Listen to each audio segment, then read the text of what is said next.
கிருஷ்ணகிரி மாவட்டம் போச்சம்பள்ளி அருகே அரசு பள்ளியில் 8ஆம் வகுப்பு படித்து வரும் மாணவி ஒருவர் கடந்த 2 மாத காலமாக உடல்நிலை சரியில்லாமல் பள்ளிக்கு செல்லாமல் வீட்டிலேயே இருந்து வந்துள்ளார். இதனால் அண்மையில் மாணவியின் தாயார் மாணவியை சிகிச்சைக்காக கிருஷ்ணகிரி அரசு மருத்துவமனைக்கு அழைத்து சென்றுள்ளார். அப்போது மாணவியை பரிசோதித்த மருத்துவர் மாணவி கருக்கலைப்பு செய்துள்ளதாகவும் இதனால் உடல்நிலை சரியில்லாமல் போனதையும் மாணவியின் தாயாரிடம் தெரிவித்துள்ளார். இதனை கேட்டு அதிர்ச்சியடைந்த மாணவியின் தாயார் மாணவியிடம் விசாரித்துள்ளார். விசாரணையில் பள்ளிக்கு சென்ற போது 3 ஆசிரியர்கள் தன்னை வாயை பொத்தி பாலியல் வன்கொடுமை செய்ததாகவும் இதனை வெளியே சொல்லக்கூடாது என மாணவியை மிரட்டி வந்ததாகவும் கூறப்படுகிறது. இதனால் மாணவி கருவுற்ற நிலையில் கருக்கலைப்பு செய்ததும் தெரிய வந்துள்ளது. இதனை கேட்டு ஆடிப்போன மாணவியின் தாயார் இது குறித்து பள்ளியின் தலைமை ஆசிரியரிடம் தெரிவித்துள்ளார். பின்னர் தலைமை ஆசிரியர் மாவட்ட குழந்தைகள் பாதுகாப்பு அலுவலர்களிடம் தகவல் தெரிவித்துள்ளார்.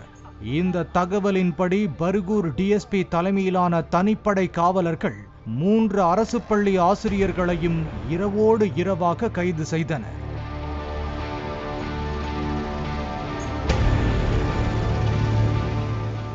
இதனைத் தொடர்ந்து 3 ஆசிரியர்களையும் மாவட்ட முதன்மை கல்வி அலுவலர் முனிராஜ் பணியிடை நீக்கம் செய்து உத்தரவிட்டுள்ளார். கைதான 3 ஆசிரியர்களிடமும் டிஎன்ஏ பரிசோதனை மேற்கொள்ளப்பட்டு வருகிறது. மேலும் பாதிக்கப்பட்ட மாணவியிடம் குழந்தைகள் பாதுகாப்பு அலுவலர்கள் விசாரணை மேற்கொண்டு வருகின்றனர்.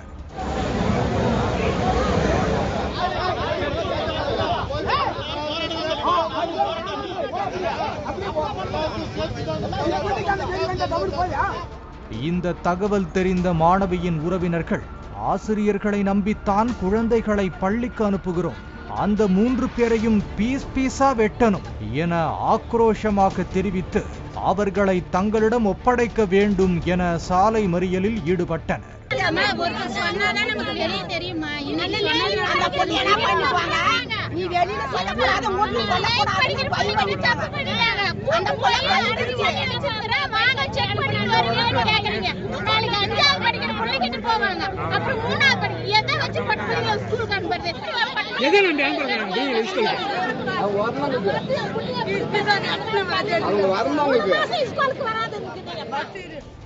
சாலை மறியல் நடைபெற்ற இடத்தில் 70க்கும் மேற்பட்ட போலீசார் குவிக்கப்பட்டனர்.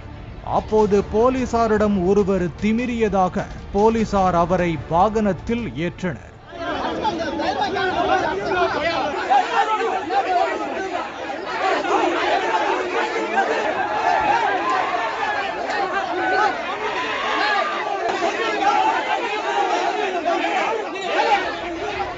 பின்னர் சலசலப்பு ஏற்பட்டதால் அந்த நபரை போலீசார் விடுவித்தனர். மேலும் போலீசார் மாணவியின் உறவினர்களிடம் சமாதானம் பேசி கூட்டத்தை கலைத்தனர்.